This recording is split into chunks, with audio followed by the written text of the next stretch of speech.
Good afternoon, everyone, and welcome to the Hawaii Virtual College Fair. Thank you for joining us. As you're filing in and getting settled, a few housekeeping announcements before we get started. You can use the Q&A button on your screen to type your questions to our presenters at any time. Questions about specific institutions that you've heard about are certainly appropriate, or ones more generally for several of our panelists to answer are fine as well. Your camera and microphone are off, so the panelists cannot see or hear you. This is just one of many different sessions that's happening, so be sure to sign up for additional ones. And on that same registration website in about a week's time, will be postings of the recordings of all the sessions. I'd now like to turn it over to our presenters, and we'll get started with the University of Oregon. Thank you very much, Owen, and everyone, aloha. It's great to see you this evening, and we hope you've been having a really good time with the fair.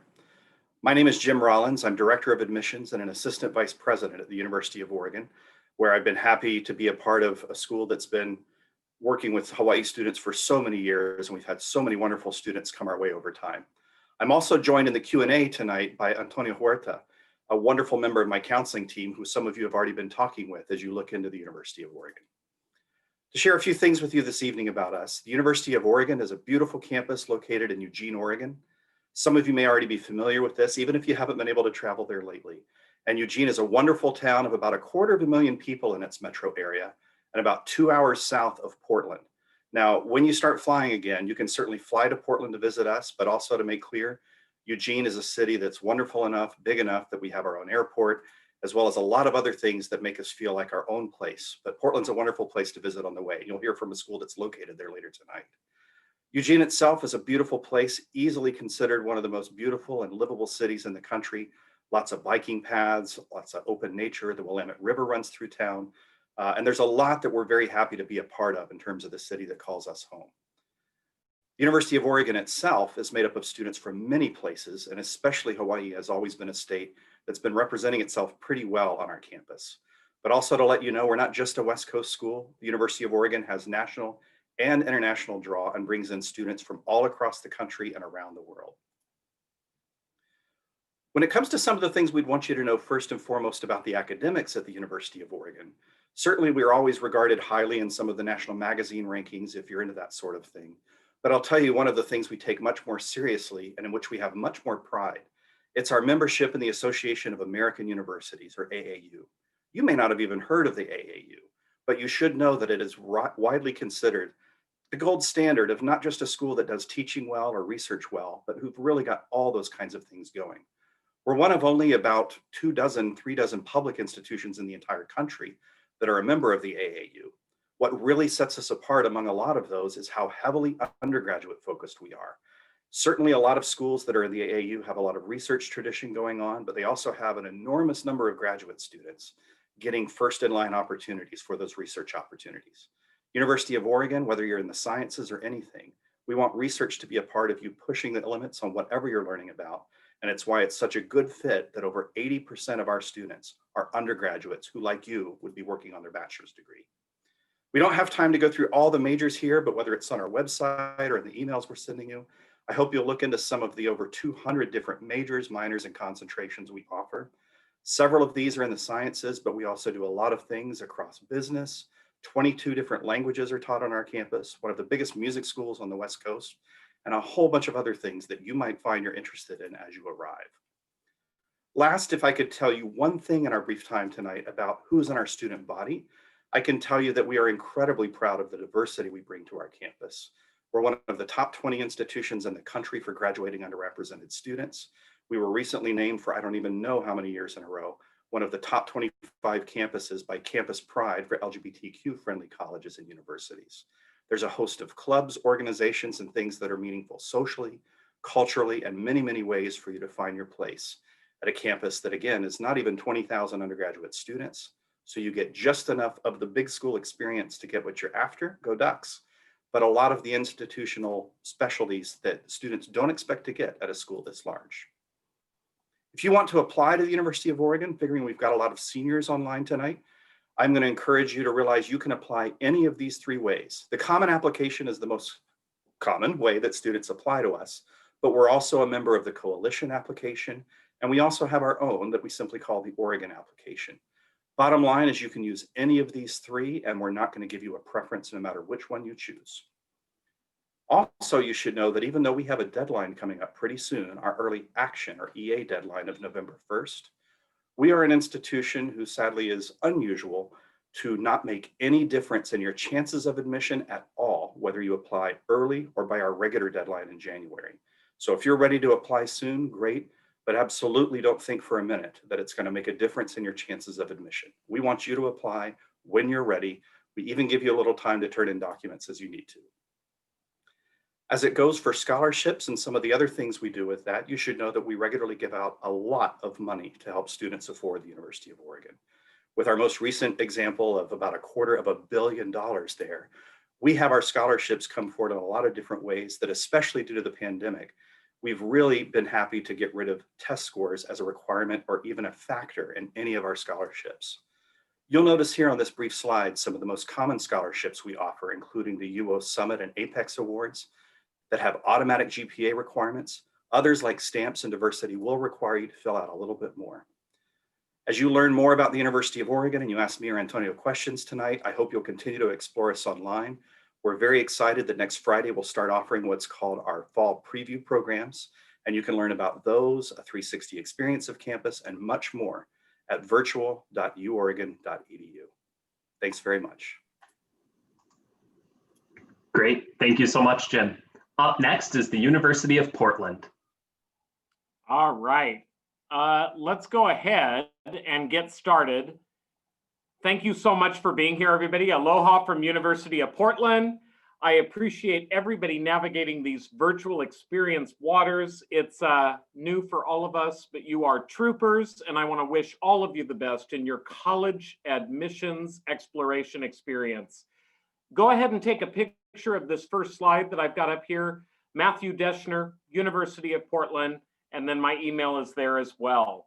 What I want to talk to all of you about today, as far as University of Portland is concerned, are 5 main characteristics as far as the college search process is concerned: location, size, degree programs, campus experience, application process, and cost. I want to touch on all these things so you get a general sense of what University of Portland is all about, and then you can contact me after today's session if you have more questions. So what I'll do is go ahead and pull up our campus picture. I'll go ahead and roll into location. We are in the city of Portland. We just happen to not be right downtown. We're located about 4 miles from the city center, 15 minutes away from the Portland airport. You don't need a car in Portland. You can get around on bicycles, light rail, buses, streetcars, you name it. So you don't need a car here. You're in your own campus community. We have residence halls and students live on campus, and they've got sort of an area that surrounds the campus that feels like a college town, but then you have the city that you want to explore on your own time. So you get a little bit of the best of both experiences. You come to the mainland, you get the city, and then you're in a college town that all encompasses the University of Portland experience. We're about an hour away from the mountains, so if you want to experience snow, which you will, then you can go on our ski club or our snowboarding club. If you want to go and experience the Oregon coast, then you can join our Oregon Coast Club and go to the Oregon coast and go clamming and look at different types of plants and animals. There's a lot of things to do. I have a trivia question for everybody. What common law does Hawaii and Oregon have in common as far as our coastline and beaches? And I know none of you can show your video or unmute yourselves right now, so I'm going to tell you.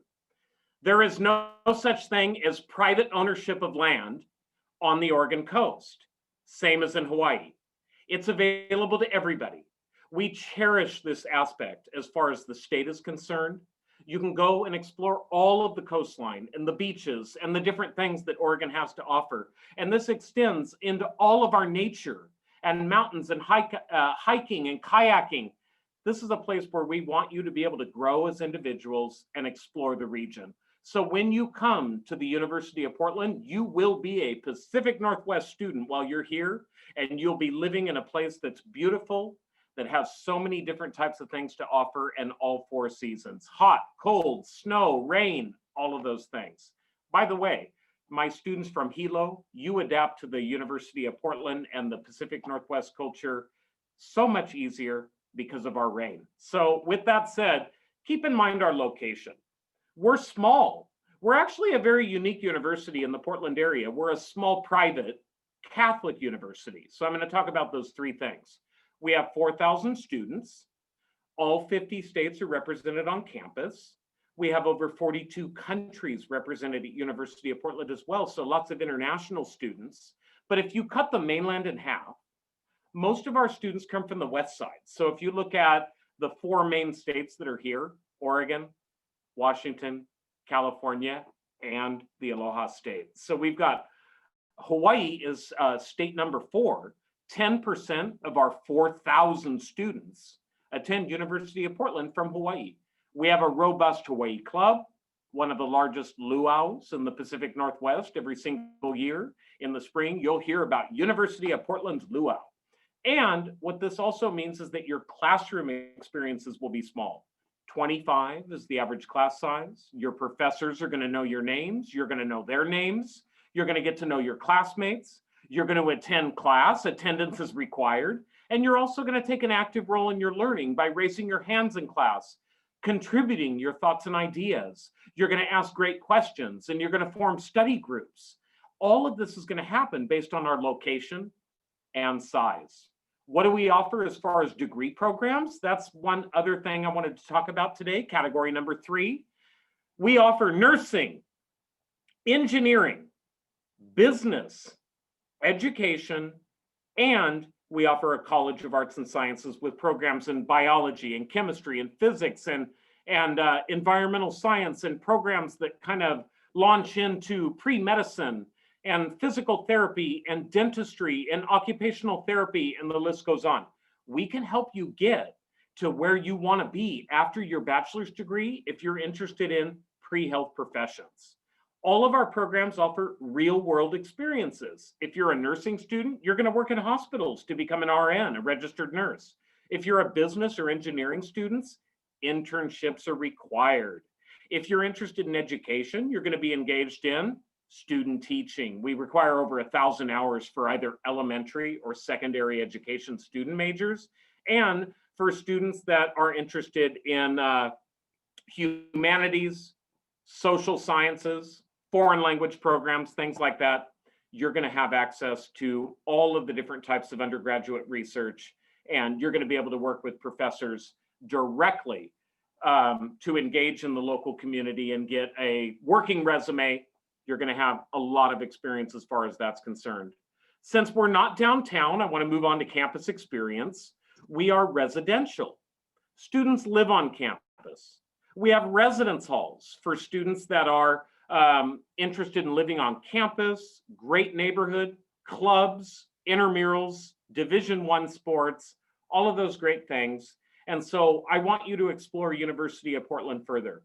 If you're interested in applying, we're currently accepting applications. The priority deadline is November 15th. We accept the common application. We have our own application on our website. And also, all you have to submit is your official high school transcript and 1 letter of recommendation. Test scores are completely optional, just like most schools right now. And after you're accepted, we will start the financial aid process. Step 1, merit-based scholarship consideration. Even though we're a private school and we have lots of different opportunities for scholarships, when you're accepted, we will look at your grades, your classes, we'll consider you for a merit-based scholarship. You're also going to fill out the FAFSA, and you're going to apply for outside scholarships. FAFSA is step 2, outside scholarships is step 3. And I look forward to connecting with all of you. Definitely contact me if you have questions. And I really appreciate you being here today. Take care, stay safe. Thank you so much, Matthew. And up next is George Washington University.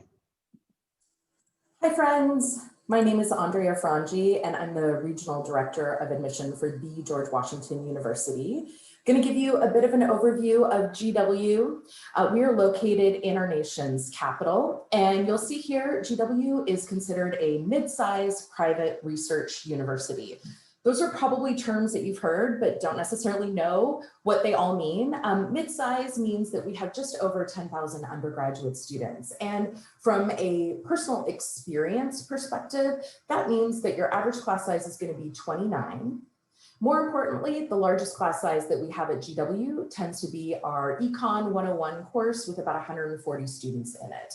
A full 50% of the undergraduate classes that we offer at GW have fewer than 20 students in them. So you're definitely going to have the opportunity to engage and discuss and argue and debate with students coming from all 50 states and the 13% international students that make up the population at GW. GW is a little bit unique. We are the largest university in our nation's capital. Our main campus, the heart of the GW experience, is located in the Foggy Bottom neighborhood of Washington, D.C., 4 blocks away from the White House and across the street from the State Department. We're very much in the city. So if you're looking to get to a major metropolitan center on the East Coast, GW might be a great fit for you. One of the things that I really like to point out about GW as well is that we're going to require that you live on campus through your junior year. So it can be daunting to come to the mainland to go to university. It can be even a little bit more intimidating to think about going to the East Coast. But knowing that you're going to have a residential campus community there to welcome you, and you won't have to worry about looking for an apartment or a place to live, can really be reassuring. So know that we've got your back as it pertains to housing. You're going to have guaranteed housing for 3 years. A number of years ago, GW acquired a second campus that is located in a more residential part of Washington, D.C. If you're somebody who loves the idea of the city by day, but wants to have a little bit of a quieter or smaller residential experience, the Mount Vernon campus might be for you. It's very much your quintessential East Coast liberal arts vibe with brick buildings with white trim, ivy growing on the side, a family of deer going through campus. We run a shuttle between the 2 campuses. That can be a 10-minute drive. It is a city. It can also take 20 minutes. Taking a look at the slide of tiny text, here you will see most of our 75 majors. When you apply to GW utilizing the common application, you will need to indicate which of our 7 schools you would like to be considered for. Being located in our nation's capital, majors like political science and the programs in the Elliott School of International Affairs are definitely popular, as is journalism and criminal justice. But do know we've got a really strong engineering school, great pre-med program, and a 7-year BAMD program as well. We also recognize that the program of study that you announce you are interested in on your Common App might not be the one that you want to pursue for the full 4 years that you're at GW, and that's just fine. We offer opportunities for students to double major across schools or to change their mind. So if you start off in biology thinking that you're going to go on a pre-med track and then realize that photojournalism is the song of your heart, we've got you covered. There's a pathway for you to be able to make that change. As far as the admission process is concerned, GW is on the common application. I am the admissions counselor that works with students coming from Hawaii. I'm very familiar with the high schools in the area and have been working with students coming from the islands for many, many years. When I'm going to be looking at your application, I will be doing a holistic review. One of the things that I want to point out here is that GW is test optional, and we've been test optional since 2015. You are not required to submit SAT or ACT testing in order to be considered competitive for admission consideration or merit scholarship consideration. Just get your application in either by our early decision deadline of November 1st or our ED2 or regular decision deadlines of January 5th. If you're interested in being considered for need-based aid, as are the majority of students who are applying to GW, we are a private school, so we've got a relatively high price tag. We will require both the FAFSA and the CSS profile. We do try to be an affordable option for students. Scholarship at GW ranges between $10,000 and $30,000 per year and is guaranteed through a 5th year. If you have more questions about GW, I would be happy to be a resource for you. My contact information is on this slide. You're welcome to take a photo of it or screenshot it and then reach out. I'm actually located on the West Coast, so only a 3-hour time difference if you'd like to set up a time to chat. Thanks so much. Great. Thank you so much. Just a reminder to use that Q&A widget. There's some great questions coming in about our institutions that have already presented, and we'll certainly get some of the broader ones at the conclusion of the program as well. But up next, we have the University of California, Santa Barbara. Hello, everybody. I'm very excited to be with you. I'm just opening my PowerPoint real quick. My name is Lisa Preskop. I am the Director of Admissions at UC Santa Barbara. Happy Saturday to you. I'm going to speak pretty quickly because I got a lot I want to share with you tonight. So Santa Barbara is considered a medium-sized campus. Medium by Santa Barbara and University of California standards is about 23,000 undergraduates, 3,000 graduate students. So a little bigger than medium at George Washington. We are located on the central coast of California, about 4 hours up from the border. If you're looking at the map here, you'll see Santa Barbara about a third of the way up there. Just to give you a sense of geography, Berkeley is about 6 hours away. So California is a big state. We are on the ocean. People always ask how close you are to the beach. We're on the beach. Though I have to warn you, you're going to give up your warm water when you come to Santa Barbara. I find the water here to be a bit chilly. Campus ratings, take them or leave them however you feel. But the one that I like the best is that we very regularly get ranked high when it comes to campus and student happiness. We call it the happiness factor.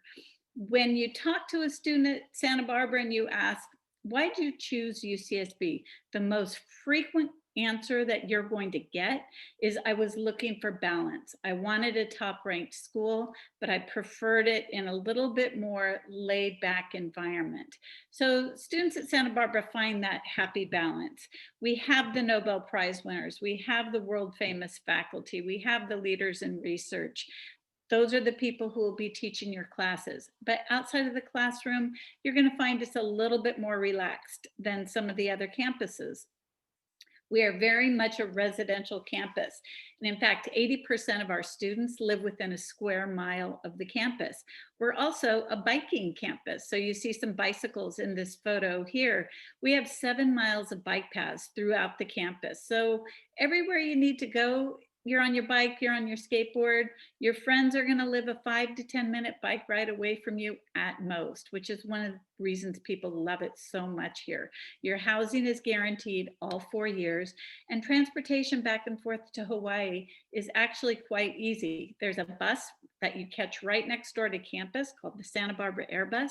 It runs directly to LA International Airport, LAX, about 10 times a day, each direction. So I jump on that bus for $50 and then I fly direct to Honolulu. So it's very easy to get around. Because we're our own little city, we have all the services you're going to need that any city would provide you right on the campus. So wellness programs, tutoring programs, student advisors in all of your academics and social aspects, health services, everything you need. Again, 5-10 minute bike ride away from wherever you might live. We do have a lot of student organizations. It's one of the benefits of attending a large university. This is a surf club. We have everything from fun things like surf and the cupcake club and the Costco Let's Go Eat free snacks at Costco club, to things like pre-med, pre-law. Anything environmental is going to be very popular. Politically, our students are very actively engaged, so those organizations are big. Also, some of the social justice organizations are very big in Santa Barbara. Sports, we're Division I. I don't know if you recognize this guy, Ryan Wilcox. He was a star volleyball player at Punahou, and it turns out he's become a star player at Santa Barbara. So the big sports for us in terms of fan participation would be basketball and soccer. We don't have a football team. Volleyball, especially with Ryan on the team, is really starting to draw a bigger crowd. So that's exciting as well. Admissions, I like to say we're very competitive, but we're not impossible. Typically, we get about 90 to 92,000 freshman applications a year. That tends to sound like a very intimidating number, but within that, I will tell you, typically we admit about 1/3 of the applicants. This year it was 36%. I think with COVID, there was a lot of waitlist activity, and so we saw a little bit more movement this year, but typically we admit about 1/3 of the applicants. We are a very diverse campus, and I think students, when they visit, are always happily impressed by the diversity that they see on our campus. We're very proud of that. So admissions, the application is the UC application. So we're not part of the Common App or the Coalition app. The University of California has its own application. Now we look at a lot of factors to determine admissions. So obviously GPA and the types of courses and how much you've challenged yourself count. But looking more holistically, we're going to be looking at your personal insight questions. You call it an essay, we call them personal insight questions. And we're going to be looking at your activities while you've been in high school, clubs, organizations, volunteer work. Now, the University of California is technically test optional. However, within that test optional environment, some campuses have decided not to use the exams at all, and Santa Barbara is one of those campuses. So if you're applying to UC Santa Barbara, we are test blind. Even if you submit your SAT or ACT scores, we will not be using those scores in our decision. Again, application, you can start filling it out now, the UC application. You submit it during the month of November. It's due by November 30th, midnight California time. 80 colleges, 80 majors to choose from, 40 minors. I'm going to skip. Yes, we have research. Yes, we have study abroad. Yes, it costs money to go to Santa Barbara. You can see the cost there. And here's how you can get in touch with us. So thanks for joining me tonight. And I look forward to answering any questions you might have. Thank you so much, Lisa. Up next, we have Corbin University. Hi, my name is Anna. I'm an admissions counselor here at Corbin University. So I'm just going to go through a quick PowerPoint here. Okay, so Corbin is a private Christian university. We're located in Salem, Oregon. So that's the capital of Oregon State. Our mission is to educate Christians who will make a difference in the world for Jesus Christ, and we are regionally accredited. We have over 50 majors and programs. These are some of our popular programs. Our top programs are usually education, business, and biomedical sciences. Anna? Yes. Sorry to interrupt, but if you're trying to share your screen, it's not coming through. Oh no, okay. Here we go. Perfect, now we can see it, thank you. Awesome, thank you for letting me know. Okay, here's a list of programs. We do have study abroad as well. This year we only have a couple of those programs, but hopefully they'll be up and running at full capacity next year. This is our percentage of students with a 4-year graduation rate. It's 88% here at Corbin. That is due to, I think, the professors and our class size. We have a 12-to-1 student to faculty ratio, an average class size of 18, and a total enrollment of just about 1,200. So it's small enough that you won't get lost. You will get to know your professors. You'll get to know your classmates really, really well. But it's still big enough that if you want to meet somebody new every single day, you can completely do that. All right. So location-wise,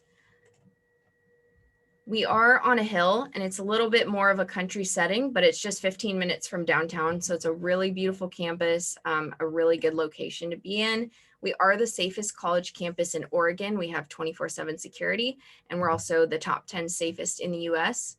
We're just an hour from the beach. There are tons of outdoor activities. So the great thing about this area is you can go to the mountains and go skiing, and go to the beach and go surfing in the same day. So really cool. There's a very big art culture, so a ton to do in the Salem area: parks, museums, theaters, and gardens, and plenty of coffee shops and places to go study or hang out with your friends.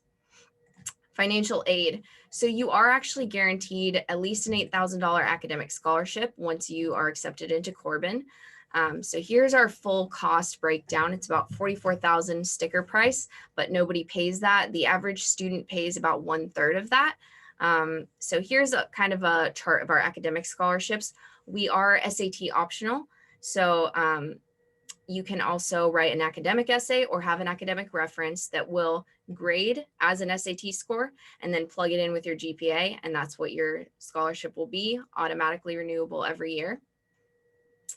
Also fill out the FAFSA and outside scholarships. You do get a scholarship of $1,000 if you turn in your FAFSA to us before March 1st for the fall semester, just for turning it in. All right, so we have 6 residence halls, lots of clubs and things to get involved with on campus, student government, hiking on and off campus. We have the Clatch, which is a really popular place on campus. It is an outdoor space with Wi-Fi and electrical plugs. So sometimes professors will hold classes out there. That's a lot of fun. We have a great theater program, bands and choirs, lots of events to get involved in. I won't go into all of that now, but if you're curious, you can ask me later. And then we do have a full dining hall as well as a coffee shop that is a Starbucks on campus, and then a little convenience store. And we do cater to all dietary restrictions. So we will take care of you when it comes to that.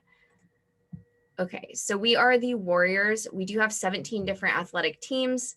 Here is the list of those. So these are a great way to get involved, get scholarships, as well as just get to know people. And even if you're not interested in playing a sport, if you go to a game, you will or like a competition, you will most likely know somebody on the team. So it makes it a lot more fun and it's very community oriented.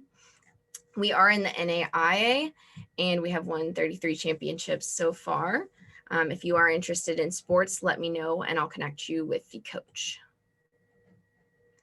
Okay, so our admissions applications, everything is included in our application. It's free. It takes about 10 minutes. It's all in one place at corbin.edu.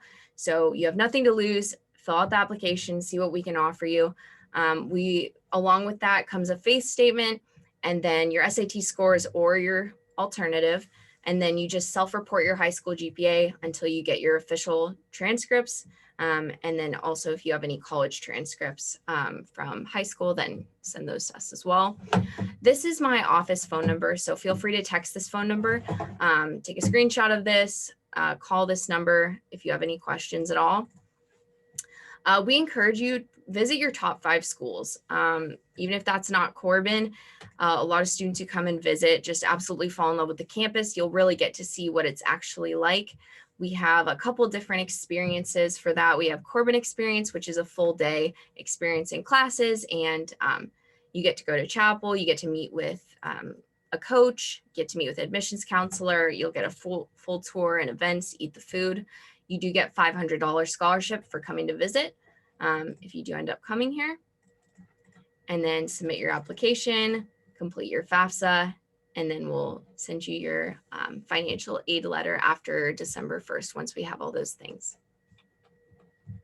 That is all that I had. Great, thank you so much. We have one institution remaining, but before they begin, just a reminder to submit questions for any of our representatives through the Q&A widget, and then we'll do a round robin right after we hear from Chapman University. Awesome, thank you, Owen, and aloha. Good afternoon to all my friends out in Hawaii. Wish we could be there in person, but this will do for now. My name is Armin Sarkissian. I am the Director of First Year Admission at Chapman University. I work with students coming from Hawaii, so anytime you ever need anything, please do feel free to reach out. My contact information will be at the end. To start, Chapman University, we are a mid-sized, comprehensive liberal arts and pre-professional university located in the heart of Orange County, California. It's a little bit of a mouthful, so I think it's important to break it down. Starting off, we're nearly 8,000 undergrads, about 7,500 undergraduate students on our campus. We also have a healthy graduate student population. You will see them, you will interact with them as undergrads, but certainly nothing that you need to pay close attention to. You will see, being mid-sized, that while you're in a campus community of nearly 8,000, you will see that you still have a very personalized experience in the classroom.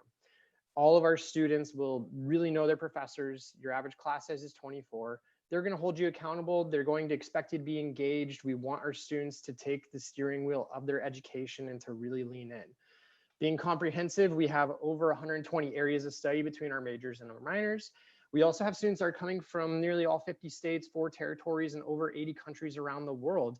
And we do really have a very global ethos about us. We want our students to not only come from all over the world, to have a dynamic and vibrant campus life, but we also want our students to explore the world. We have robust study abroad programs that will really help you learn more about yourself and the world.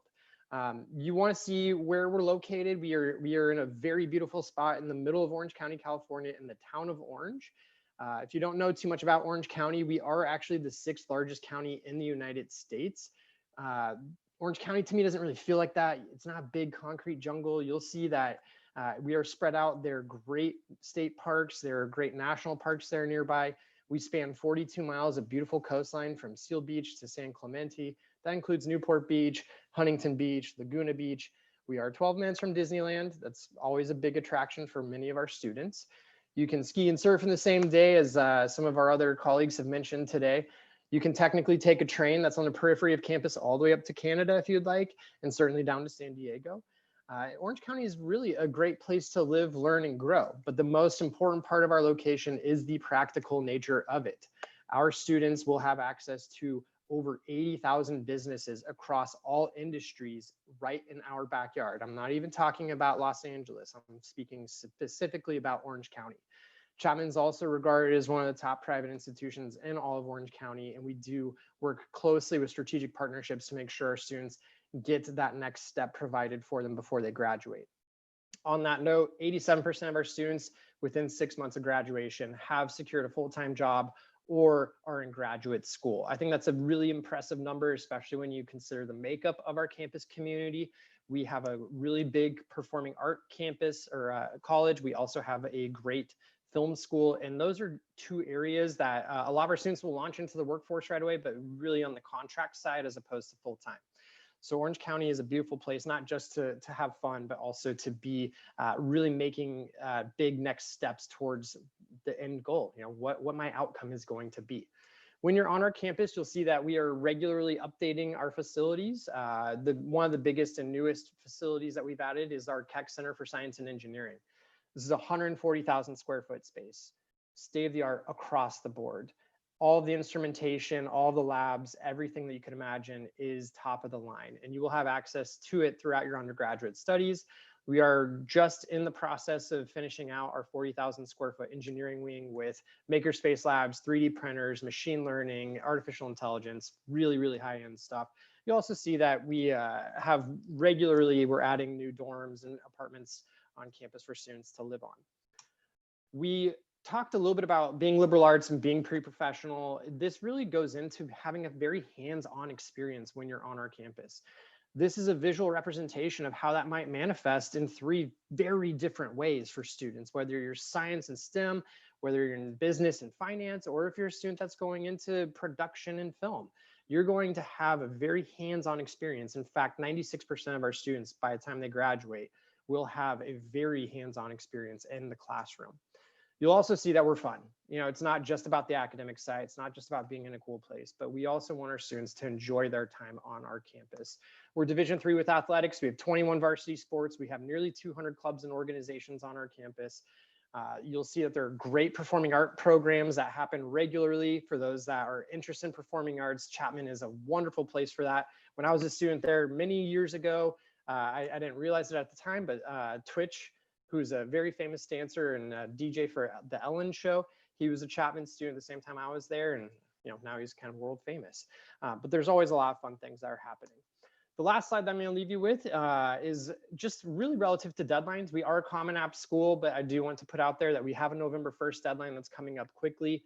If you are looking at film production, screen acting, theater performance, TV writing production, pharmacy, or dance, you really do need to be in by November 1st. Early action's fine. We are test optional, so you do have a lot of leeway there. January 15th is our regular decision deadline.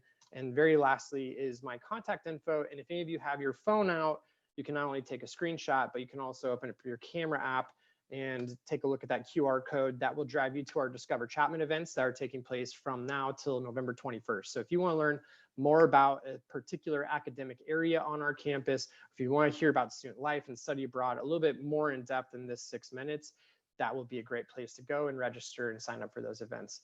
Thank you so much, and I appreciate your time today. Great, thank you so much.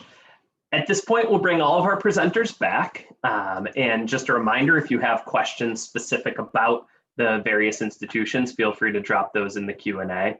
As we wait to have some of those submitted and potentially answer them as a group, we'll get started with just one question in the same order as the original presentations. Obviously, not all students are able to make campus visits at this point, but at some point in the future, they'll be able to visit your campus. And when they do, what's that one space that you think they need to see before they leave your campus? Oh, wow. That's a hard thing to narrow down to one, but I think if I could pick what's most exciting right now, it's the opening of our brand new version of Hayward Field, which is where our track and field team competes. It's going to be home to the Summer Olympics trials next summer and lots of other things. Beautiful and right in the middle of campus. So for University of Portland, our residence halls, if you have a chance to visit, please do. Really great experience. And then of course our location in Portland. Come check it out. When it's safe, when it's available, we look forward to welcoming you. Thank you. Yeah, and at GW, I would say because of our unique dining plan where we don't have a cafeteria on our campus, I would suggest that you check out the basement of District House, which is one of our residence halls where you're going to find about 6 different fast casual restaurants where you'll be able to use your dining card and your meal dollars and sit with friends and enjoy a meal. You just might not all be eating the same thing. Mm-hmm. At Santa Barbara, I'm going to cheat here. I'd say the Student Resource Building, because that's where you're going to spend a ton of time. And then go to the 8th floor of the library and you get a panoramic view of the whole campus. So you can really get your groundings on the size of the campus and such. Yeah, for Corbin, I would say there is a nature walk and there's a natural creek running through campus on the hill. So it's absolutely beautiful. That's my favorite spot on campus. And also our Psalm Center, which is where we hold our concerts and events and chapel. For Chapman, I was an athlete, so normally you'd think I'd go that route, but I actually became a huge fan of the performing arts once I got to campus. We have a beautiful center for performing arts called the Musco Center. It's a $70 million state-of-the-art situation that has professional experiences that come through for our students. And if you are a performing arts student, you can perform on that venue too. Great. Sounds like some good spots to check out. We have a number of kind of specific questions, not necessarily good for the whole group coming through in the Q&A, but one final thing to leave everyone with. What's your favorite tradition at your institution? And to be fair to Jim, who had to go first the last time, we can kind of go in reverse order this time. So my favorite tradition is our candle lighting ceremony that takes place during orientation. It is to represent the start of your time. You light the flame of your candle. We have several thousand alumni. It's basically a homecoming event that happens during orientation, and it's a goodbye for parents and it's a hello to college for students. There's a lot of tears, but a lot of joy. It's a beautiful ceremony. Yeah, so for Corbin, kind of the biggest event we put on every year is called the Pumpkin Smash. So very appropriate for fall. What happens is one of our guy dorms puts it on and they throw pumpkins out of a window, smash it on a tarp, and then they wrestle in it and the entire school comes and it's like this huge deal.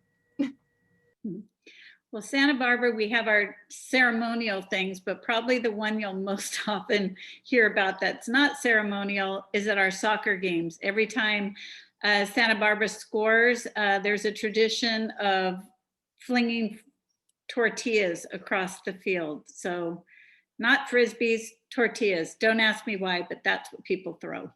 And at GW, I would say probably my favorite tradition is every 4 years, we also host an inaugural ball. So being located 4 blocks away from the White House, students are able to get dressed up if that's something that they're interested in doing and either celebrate or dance away the pain, depending on of how the presidential election went.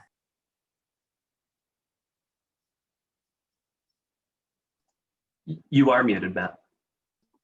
Of course I am. Welcome to Zoom, everybody. I always start muted. And anyways, thank you so much for your understanding. My favorite tradition is something that I kind of do just with Hawaii families.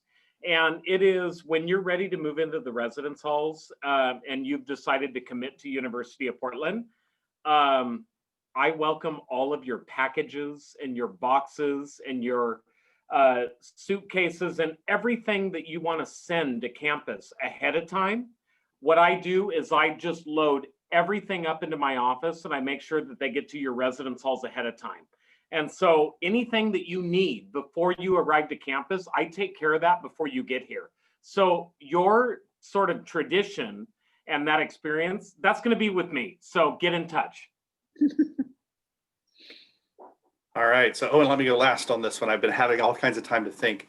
You know, we've got a lot of great traditions in Oregon, and some of you into sports may love the fact that you can walk on a bridge across the river to our football games. But what I think I really love the most at Oregon is our graduation ceremonies every spring. Our students not only line up to walk down 13th Avenue right in front of mine and Antonio's building all the time, but they're wearing sashes that indicate countries they studied abroad in, cultural or social organizations they've been a part of. And the best part is any student who's very secretly one of our mascot costume wearers of the duck, the only time we let them reveal that they were one of our mascots is that when they graduate, they get to wear their duck feet under their cap and gown. And so every now and then at graduation, you'll see a couple of pairs of duck feet. It could be one of you in a few years. So if it is, you'll have to look back on this story and blame it on me. Thanks. That's great, great traditions. And thank you to all of our panelists for sharing them and to all of our viewers for tuning in this evening. When this webinar ends, there will be a quick 4-question survey and we would appreciate any feedback that you can provide. Also, this was just one of many sessions that were being hosted and all were recorded. The recordings will be posted on the same website where you initially registered for this one in about a week's time. Thanks so much for joining us and have a great evening.